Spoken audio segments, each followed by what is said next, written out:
To begin, the attacker aims at exploiting a vulnerable IP camera in the target organization, a community hospital.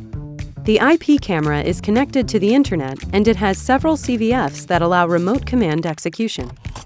After exploiting the IP camera's vulnerabilities, the attacker executes a command that would allow him to take control over a Windows machine within the organization's network.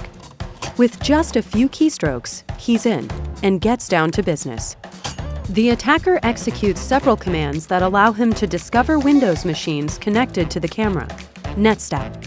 Find machines that have an RDP port open and use weak credentials, and establish an SSH tunnel between the attacker and the victim machine. Our hacker successfully executes those steps and gets an RDP session opened with the victim. Just like that, he's now logged into a Windows machine belonging to the hospital with a new username and password. The vulnerable access camera is pointing at an infrastructure object. In our scenario, it is a PLC that controls an HVAC system, both the fan and the lights. Now comes the real trouble.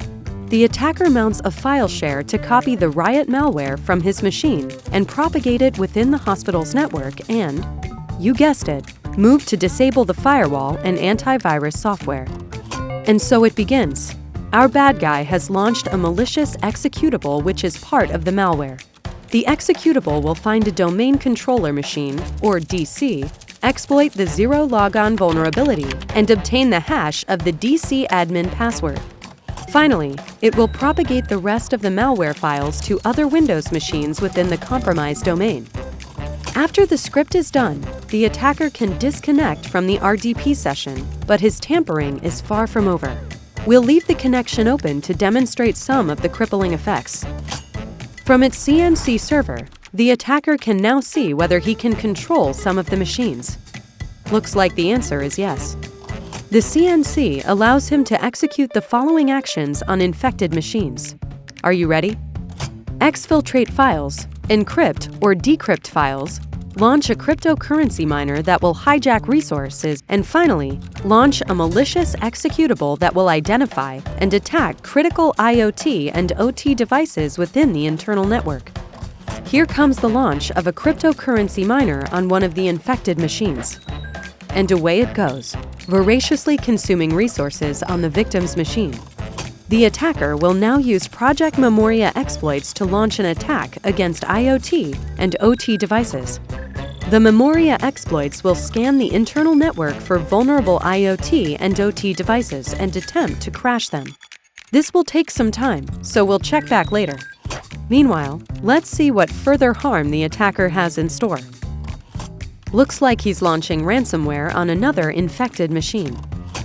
The attacker will first exfiltrate some files to the CNC. These files will be sent to the CNC server via FTP.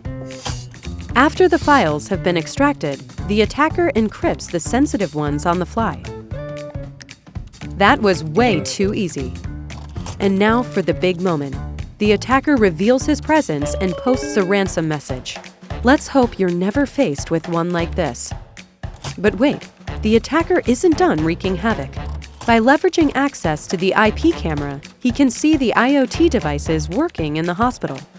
By this time, the Memoria executable has scanned the network of the organization for devices vulnerable to Project Memoria. It has identified some vulnerable devices, including a PLC in charge of lighting and ventilation systems. It will now bring them down by using one of the recently disclosed Nucleus 13 vulnerabilities. CVE 2021-31886. The attacker, via the camera, can see that the OT attack has been successful since lights and fans are now off. And there you have a well-executed OT-IoT ransomware attack.